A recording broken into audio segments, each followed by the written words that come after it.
ये कहानी है एक छोटे से गांव की, जहां के लोग खुशी खुशी रहते थे और अपना अपना घर चलाने के लिए खेतों में काम करते थे या फिर गांव में छोटी छोटी दुकानें लगाकर कुछ न कुछ बेचते थे। उसी गांव में एक ढाबा था, मुन्ना का ढाबा, जो गांव में बहुत ही मशहूर था और गांव के सभी लोग वहीं खाना खाते थे।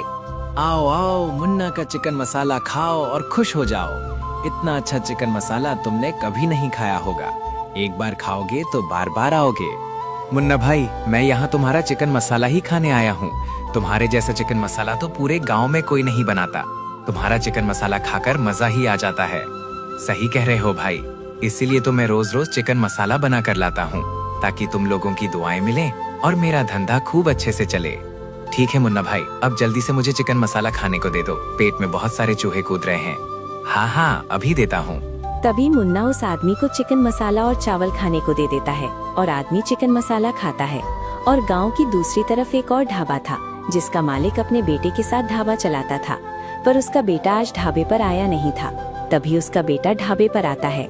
नालायक, आज इतना लेट क्यों आया ढाबे पर? तुझे मैंने कितनी बार कहा है कि समय से आया कर, फिर भी तू कभी समय से नहीं आता। पिताजी, मुझे रात को थोड़ा सा काम था, इसलिए मैं देर से सोया और इसी वजह से मुझे सुबह उठने में देर हो गई और मैं ढाबे पर लेट आया। रात को चुड़ैलों के साथ अंताक्षरी खेल रहा था क्या, जो तुझे रात को सोने में देर हो गई? आज के बाद कभी ढाबे पर लेट मत आना। धंधा हमेशा समय से किया जाता है, समझा ना? हाँ पिताजी, मैं समझ गया। अब मैं एकदम समय से सोऊंगा और एकदम समय ढाबे पर आऊंगा। आपको शिकायत का मौका नहीं दूंगा। ठीक है, अब जल्दी से काम पर लग जा, कस्टमर आने का समय हो रहा है। तभी राकेश और उसका बेटा गोपाल दोनों साथ में चिकन मसाला बेचने लगते हैं और गांव का एक आदमी उनके ढाबे पर आता है और कहता है, सुनो भाई, तुम लोग यहाँ पर चिकन मसाला कितने रुपए प्लेट बेच रहे हो? जल्दी बताओ मुझे, बहुत तेज भूख लगी है। गोपाल के पिताजी कुछ कहते उससे पहले गोपाल कहता है, हमारे यहाँ चिकन मसाला 150 रुपीज प्लेट है। बताओ कितनी प्लेट लगा दूं? क्या बात कर रहे हो, 150 रुपीज प्लेट? इतना महंगा तो मुन्ना के यहाँ चिकन मसाला भी नहीं मिलता। मैंने सोचा तुम्हारे यहाँ से चिकन मसाला खा लूं, और तुम तो यहाँ बहुत महंगा बेच रहे हो। गांव वालों को लूट रहे हो तुम लोग। तभी गोपाल के पिताजी कहते हैं, अरे नहीं दोस्त, हमारे यहाँ चिकन मसाला बस 100 रुपए प्लेट है।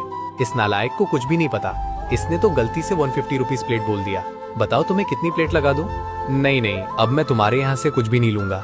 तुम तो लोगों को पहले झूठ बोलते हो, उसके बाद सच बताते हो। ऐसा झूठा धंधा जो करता है, मैं उसके यहाँ नहीं खाता। मैं यहाँ से जा रहा हूँ। इतना कहकर वो आदमी वहाँ से चला जाता है और गोपाल के पिताजी गोपाल से गुस्से में कहते हैं, देख, तेरी वजह से क्या हुआ। मैंने कहा था ना, अपना मुंह मत खोला कर। जब मुंह खोलना होता है तब तो मुंह खोलता नहीं, और जब बंद करना होता है तब खोल देता है। कर दिया ना पूरा खेल खराब। पर पिताजी, आपने ही तो मुझे कहा था कि हमारे यहाँ चिकन मसाला 150 रुपए प्लेट है। मैंने गलत क्या कहा?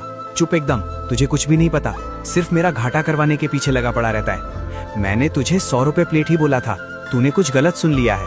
पर पिताजी, मुझे अच्छे से याद है कि किसके साथ घूमता है तू। धीरे धीरे जवान लड़ना सीख गया है। मैंने एक बार कह दिया तो कह दिया।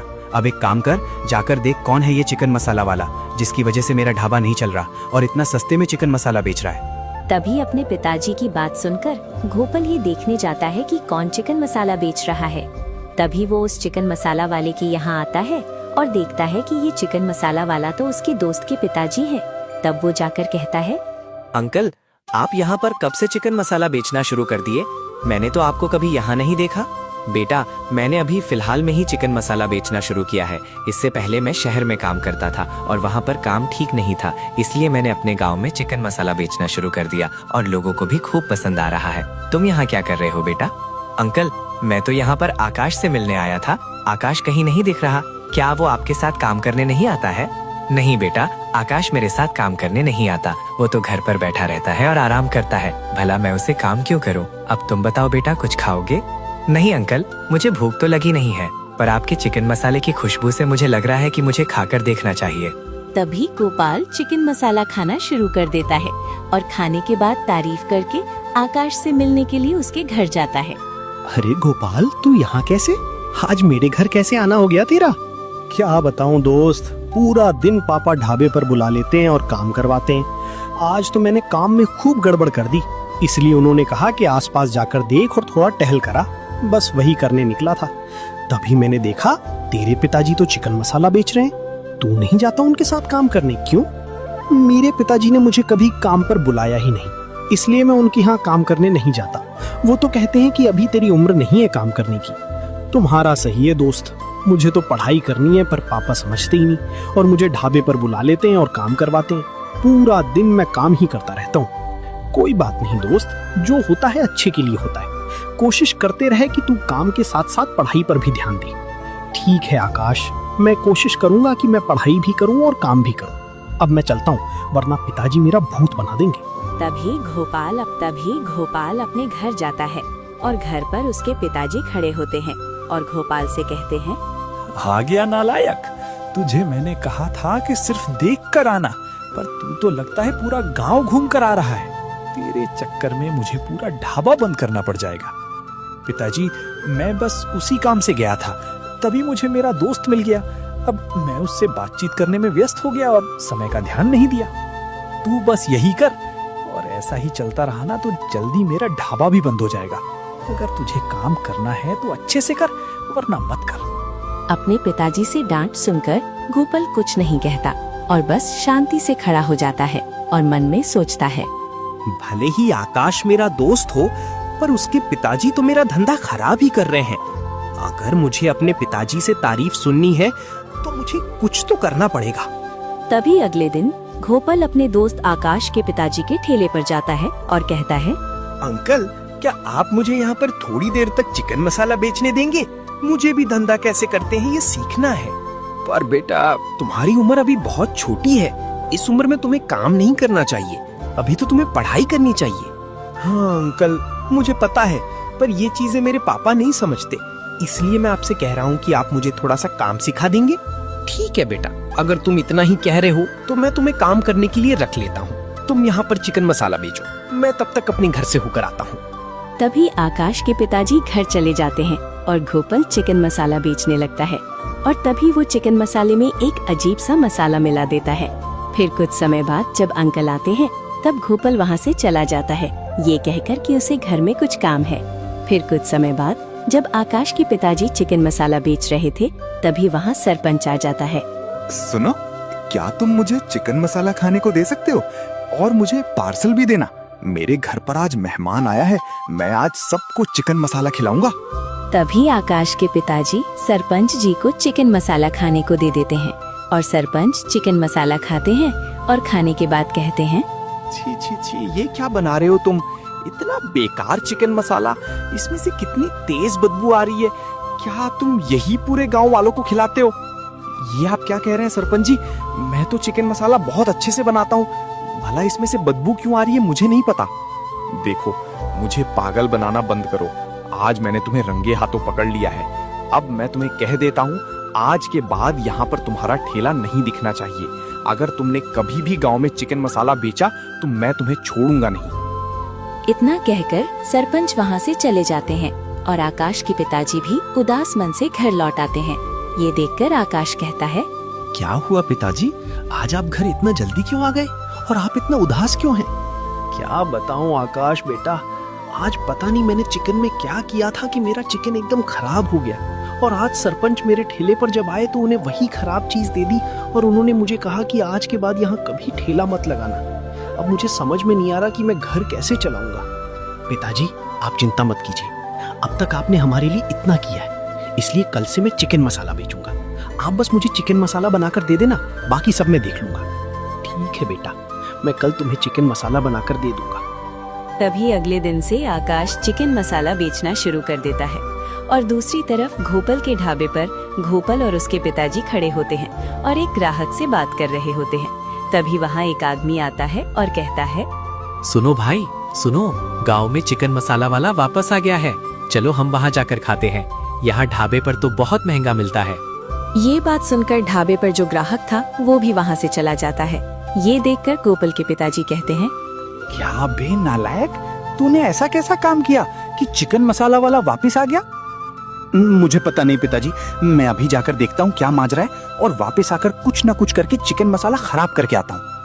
तभी गोपाल वापस चिकन मसाला में गड़बड़ करने जाता है और वहाँ पहुँचते ही देखता है कि इस बार तो चिकन मसाला उसका दोस्त आकाश बेच रहा है। तभी वो मन में सोचता है, भले ही आकाश मेरा दोस्त है, पर मैं पीछे नहीं हट सकता, वरना पिताजी मुझे छोड़ेंगे नहीं। तभी वो आकाश के पास जाता है और कहता है, क्या बात है आकाश, आज तुम यहाँ कैसे आ गए? असल में कल एक गड़बड़ हो गई, इसलिए पिताजी अब कुछ दिनों तक चिकन मसाला नहीं बेचेंगे, इसलिए उनकी जगह मैं चिकन मसाला बेच रहा हूँ। अच्छा, ये तो बहुत ही बुरा हुआ। चलो फिर मैं यहाँ से जाता हूँ। नहीं गोपाल, रुको थोड़ी देर, मैं अभी थोड़ा सा टॉयलेट करके आ रहा हूँ, तब तक तुम मेरा ठेला संभालो। तभी आकाश टॉयलेट करने जाता है और उसके जाने के बाद गोपाल चिकन मसाला में फिर से केमिकल मिला देता है और कुछ देर बाद आकाश वापस आ जाता है और गोपाल से कहता है, गोपाल चलो कुछ खा लेते हैं, ये चिकन मसाला मेरे पिताजी ने ही बनाया है तो तुम्हें बहुत अच्छा लगेगा। अरे नहीं, मैं अभी नहीं खा पाऊंगा, मुझे अभी जाना पड़ेगा, मुझे तुम्हारे पिताजी का चिकन मसाला नहीं खाना। गोपाल की आवाज सुनकर आकाश को कुछ तो अजीब लग रहा था। तभी आकाश वापस कहता है, गोपाल तुम्हें तो अब खाना ही पड़ेगा, तुमने अभी कहा था कि तुम्हें मेरे पिताजी का चिकन मसाला बहुत पसंद है। मैं कुछ नहीं जानता, अब तुम्हें खाना पड़ेगा। नहीं दोस्त, मैं ये नहीं खा पाऊंगा, वरना मेरा भी पेट खराब हो जाएगा। ये तुम क्या कह रहे हो गोपाल, भला तुम्हारा पेट क्यों खराब होगा? तभी गोपाल अपनी हिम्मत जोड़कर आकाश को सारी बात बता देता है। सारी बात सुनकर आकाश कहता है, गोपाल तुम्हारी सबसे बड़ी गलती यही है कि तुम अपने पिताजी से कुछ कहते नहीं। मैं तो कहता हूँ अपने पिताजी से हिम्मत करके कहो कि तुम्हें काम नहीं करना, तुम्हें पढ़ाई करनी है। मुझे भरोसा है वो तुम्हारी बात जरूर समझेंगे। एक बार कोशिश करके देखो। और तुम चिंता मत करना, तुम्हारी गलती के लिए मैंने तुम्हें माफ कर दिया है। तभी आकाश की बात सुनकर गोपाल अपने पिताजी से बात करने जाता है। ढाबे पर पहुंचते ही उसके पिताजी उससे कहते हैं, आ गया चिकन मसाला वाले का ठेला बंद कराकर। इस बार अच्छे से काम किया ना? नहीं पिताजी, मैंने इस बार किसी का भी ठेला बंद नहीं कराया और ना मुझे ये सब काम करना है। मुझे पढ़ाई करनी है, ना तो मुझे ढाबे पर काम करना है और ना ही किसी का ठेला बंद कराना है। पर मैंने तो तुझे कभी पढ़ाई करते हुए नहीं देखा। तू मुझसे काम से बचने के लिए झूठ कह रहा है। पिताजी, आपने आज तक नहीं देखा क्योंकि आप घर पर कभी नहीं होते। मैं रात दिन पढ़ाई करता था, लेकिन जब से आपने ढाबे पर बुलाना शुरू किया है मैं पढ़ नहीं पा रहा हूँ। अच्छा, ऐसी बात है। फिर तो तुझे मुझे पहले कहना था ना। मुझे तो लगा तू कमजोर है, इसलिए मैं तुझे ढाबे पर बुलाता था। मुझे क्या पता था तू पढ़ाई करता है। ठीक है, फिर आज से तू पढ़ाई कर और एक अच्छा नाम कमा, ताकि तुझे ऐसे ढाबे पर काम ना करना पड़े। तभी उस दिन के बाद से सब ठीक हो जाता है। गोपाल पढ़ाई में मन लगाने लगता है। आकाश भी आराम छोड़कर काम करना शुरू कर देता है और सब खुशी खुशी रहने लगते हैं।